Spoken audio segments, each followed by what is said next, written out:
नमस्कार।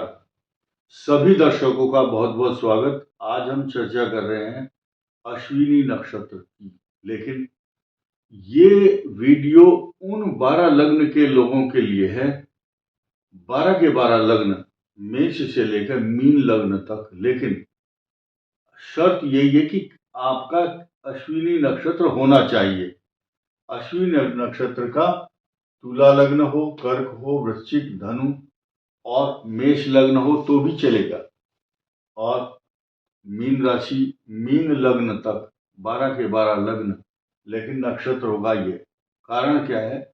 इस नक्षत्र का स्वामी केतु वो प्रभावी रहेगा। इससे प्रिडिक्शन आसान हो जाएगा, समझना भी आसान है और आपको ये भी पता चल जाएगा कि हमें जीवन में करना क्या है। हमारी तरक्की में कहीं अगर बाधक कोई ग्रह है, उसकी रेमेडी आपको मिल जाएगी। अब क्या ध्यान देना है आपको? समय लग सकता है 5 मिनट फालतू, धैर्य से सुने। 12 के 12 लग्नों का नंबर आएगा, लेकिन अश्विनी नक्षत्र तो सभी का होगा, चाहे कोई सा लग्न हो। अब हम शुरू करते हैं छोटी छोटी बातें।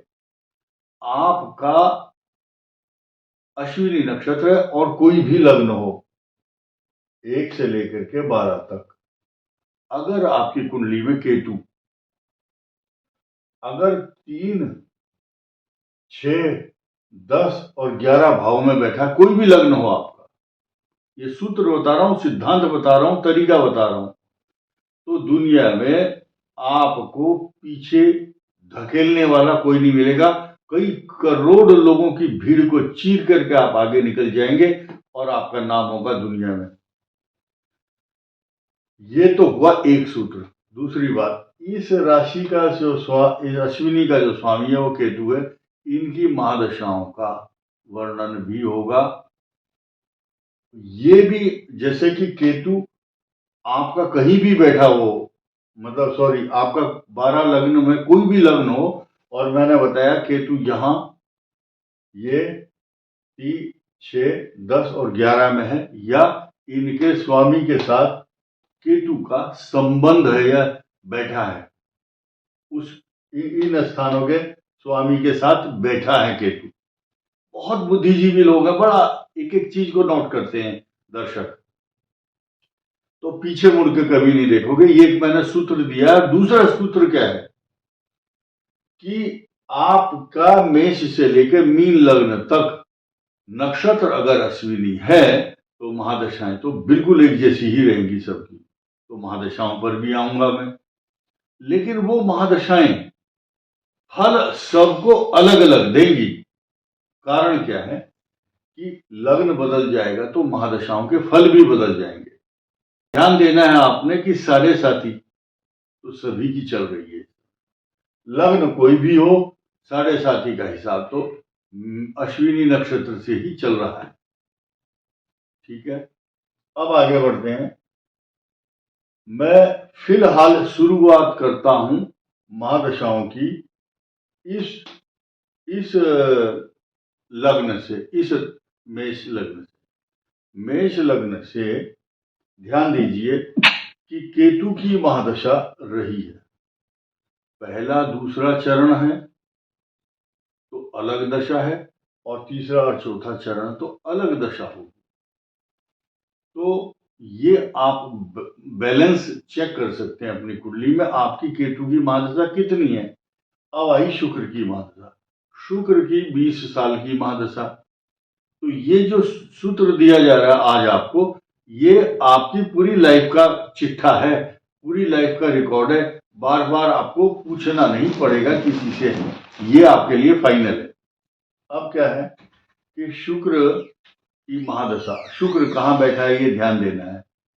शुक्र जो है मेष लग्न के लिए मारक होता है, सप्तम और द्वितीय भाव का स्वामी। और जरूरी नहीं कि शुक्र मारक होगा,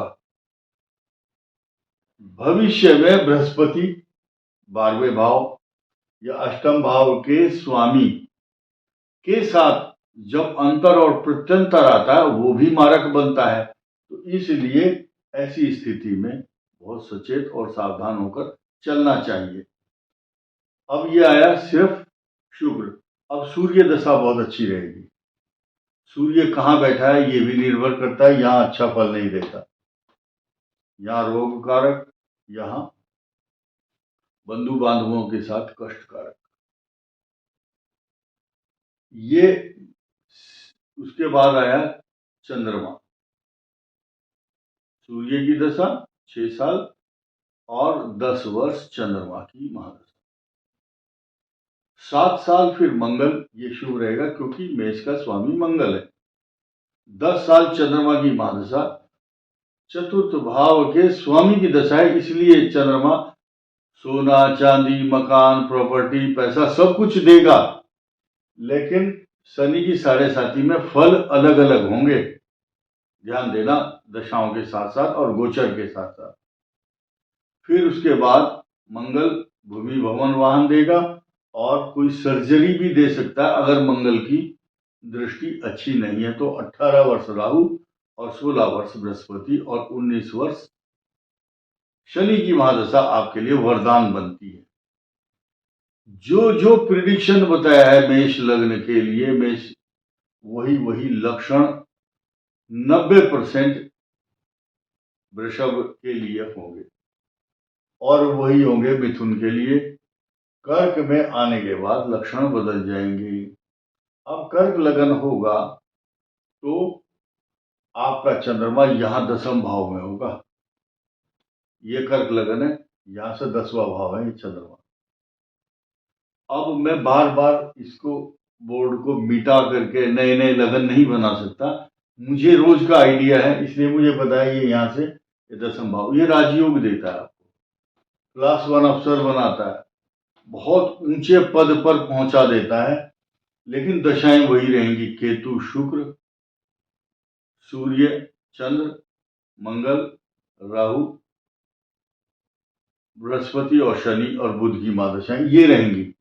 बुध की दशा अच्छा परिणाम नहीं देती है, खास तौर से मेष लग्न कर्क और उसके बाद वृश्चिक और कुंभ लगन को। इसके बाद आया किसका नंबर, सिंह का। सिंह के लिए भी वही दशा है। अब यहां क्या दिक्कत है कि सिंह का जो संबंध है वो अश्विनी के साथ है, जरूरी है, क्योंकि ये बताना यहां केतु का नक्षत्र है, यहां भी एक केतु का नक्षत्र है, तो ये प्रिविलेज मिलता है। अच्छा, ये सेल्फ मेड होंगे। सिंह लग्न होगा, मेष राशि, भाग्य स्थान में आ जाएंगे चंद्रमा। दशाएं उसी प्रकार से लाभ देगी जो शुरू में मैंने बताया है, इसलिए शुरू का महादशाओं का प्रिडिक्शन देखना जरूरी है, इसलिए आप स्किप नहीं करना इसको। अब आया कन्या लग्न। कन्या लग्न से अष्टम चंद्रमा, ये रोग कारक स्थिति है, नकारात्मक सोच, टेंशन, अशांति, नेगेटिव थॉट्स, इमोशनल हो जाना, पानी से खतरा, कई प्रकार की समस्याएं देता है। तो स्थिति बहुत अजीबोगरीब है, लेकिन पॉजिटिव चीज क्या है, कन्या लग्न का जो इनकम हाउस है वहां 4 नंबर लिखा होगा, वो बनता है आपका इनकम हाउस। आमदनी के लिहाज से ये अच्छा है, मैरिज लाइफ को डिस्टर्ब करने वाला भी है। अब ये आया तुला लग्न। तो तुला लग्न इसको उल्टा कर दो, यानी कि 7 को यहां रख दो, चंद्रमा यहां आ जाएगा, चंद्रमा सप्तम। सुंदर पत्नी या अगर आप महिला है तो पति अच्छा मिलता है, बहुत धन लाभ होना। अगर तुला लग्न का व्यक्ति है तो स्त्री भी नौकरी करती है, पैसा खूब कमाती है और धन लाभ, अच्छे वस्त्र, अच्छा रहन सहन, ये सुखी जीवन का सिद्धांत है। दशाएं वही रहेंगी, केतु की महादशा शुक्र सूर्य चंद्र मंगल राहु बृहस्पति और शनि, ये सीक्वेंस वही रहेगा महादशाओं का।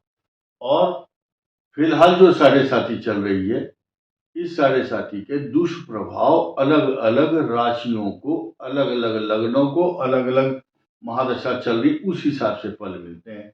वृश्चिक का जो छठा चंद्रमा आ जाएगा, छठा चंद्रमा इमोशनल बनाता है, रोग कारक, हाइपर सेंसिटिव, छोटी छोटी बातों को लेकर के बेचैन हो जाना, हैरान परेशान, और एंग्जाइटी, पानी में डूबने का खतरा, कफ एंड कोल्ड, डस्ट से एलर्जी, ये वृश्चिक लगन के लिए लक्षण है। अब आया धनु के पंचम भाव। आपकी संतान तरक्की करती है, आपकी संतान स्वस्थ रहती है, आपकी संतान को छोटी मोटी कफ एवं कोल्ड एवं पेट के रोग, लीवर की प्रॉब्लम छोटी मोटी तो रहेगी, लेकिन डरने की बात नहीं। फिलहाल इस कॉम्बिनेशन की बात कर लेते हैं। धनु लग्न भी हो और मेष राशि भी हो, यही कंडीशन सिंह राशि लग्न हो और मेष राशि हो, और यही कंडीशन मेष राशि और मेष लग्न हो, यानी कि इन तीनों का रिश्ता जोड़ दो। ये लग्न है, ये राशि है, ये राशि है, ये लग्न है, ये लग्न है, ये राशि है, ये है तो ये, यानी कि इन तीनों के ऊपर अभी कुछ भी अच्छा नहीं चल रहा है। लेकिन ध्यान रखना, महादशाएं इन तीनों की एक जैसी रहेगी, चाहे ये राशि है चाहे ये लग्न है। राइट। अब देखिए, धनु का महादशाओं का जो समय है वो थोड़ा सा खराब है। मंगल की महादशा, विवाद, झगड़े, अशांति, फॉल्स एलिगेशन, बिना बात के झगड़े। मकर के लिए चतुर्थ भाव में आपको ये चंद्रमा इतनी बड़ी बड़ी प्रॉपर्टी देगा, अच्छे अच्छे फ्लैट, अच्छी गाड़ियां, और आदमी जोर जोर से बोलता है, देखो मेरे पास फला गाड़ी है, बड़ी इंपॉर्टेंट गाड़ी है। चतुर्थ भाव चंद्रमा सुख का दाता, माता, मित्र, मकान, सवारी, पशु, प्रॉपर्टी, पैसा, जायदाद, अगर किसान है तो अच्छे ट्रैक्टर, खेती करने के अच्छे साधन प्राप्त होंगे। ये चंद्रमा बहुत ही अच्छा माना गया है, क्योंकि मकर का सप्तम भाव का स्वामी है ये। और कुंभ के लिए ये तीसरा चंद्रमा आपके पराक्रम और साहस को बढ़ाने वाला है। लेकिन कुंभ का जो छठा भाव है ये आपको कफ एवं कोल्ड, डस्ट से एलर्जी, जुखाम, खांसी, खूब सारी छींक आना, साइनोसाइटिस भी पैदा करता है, ऐसा रोग ये। अब मीन के लिए ये आया सेकंड हाउस। मीन लग्न हो और सेकंड हाउस में चंद्रमा हो, पैसे की कोई कमी नहीं, अच्छी वाणी, अच्छी भाषा, लेकिन चंद्रमा के साथ पाप ग्रह नहीं होना चाहिए। अगर है तो समीकरण बदल जाएंगे। केतु की स्थिति अलग होगी, क्योंकि केतु कहाँ बैठा है और उसकी दशा है तो अलग मैटर है, या उसका अंतर प्रत्यंतर हो तो अलग फल है। लेकिन मीन लगन हो और मेष राशि हो तो शुक्र की महादशा में कुछ धन लाभ, बड़ी सुखदायक समय तो होता है, लेकिन कष्ट भी देता है, बीमारी देता है अचानक। और मीन लगन का ये अष्टम पड़ जाएगा, और मीन लगन का ये तीसरा भाव है।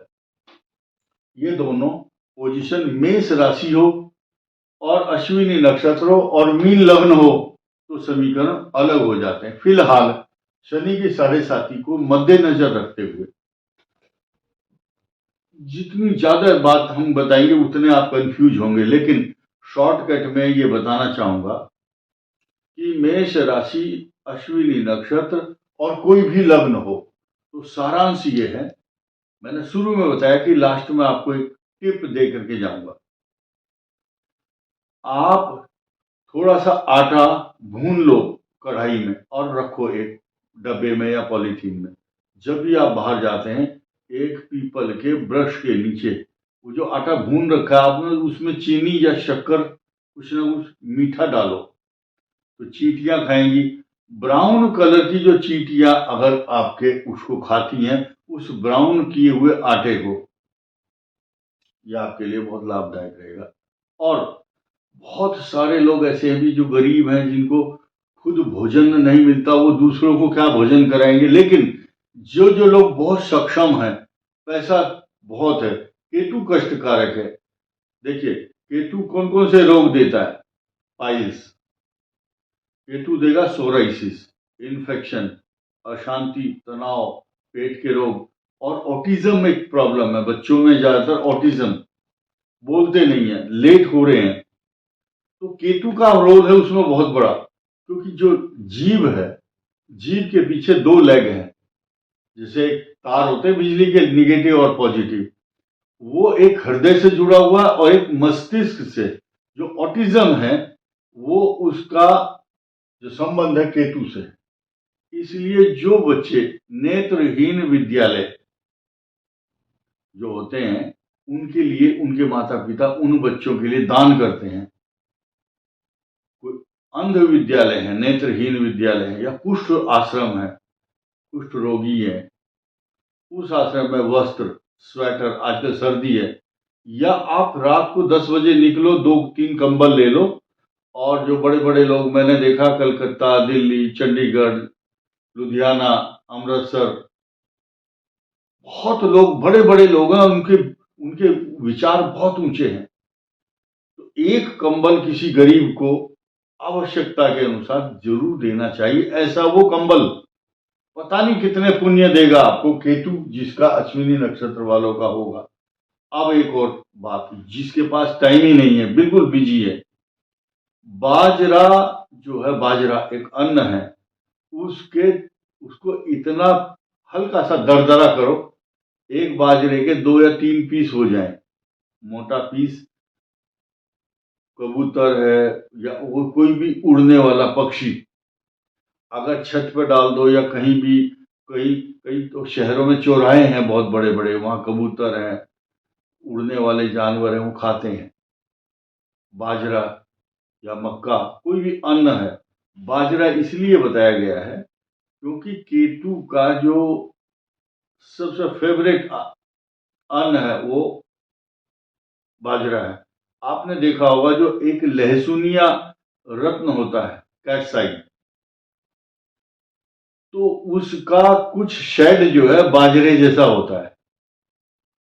इसीलिए आपको बाजरा जरूर दान करना चाहिए, और बाजरे की रोटी अगर खाते हैं वो भी आपके लिए शुभ रहेगा।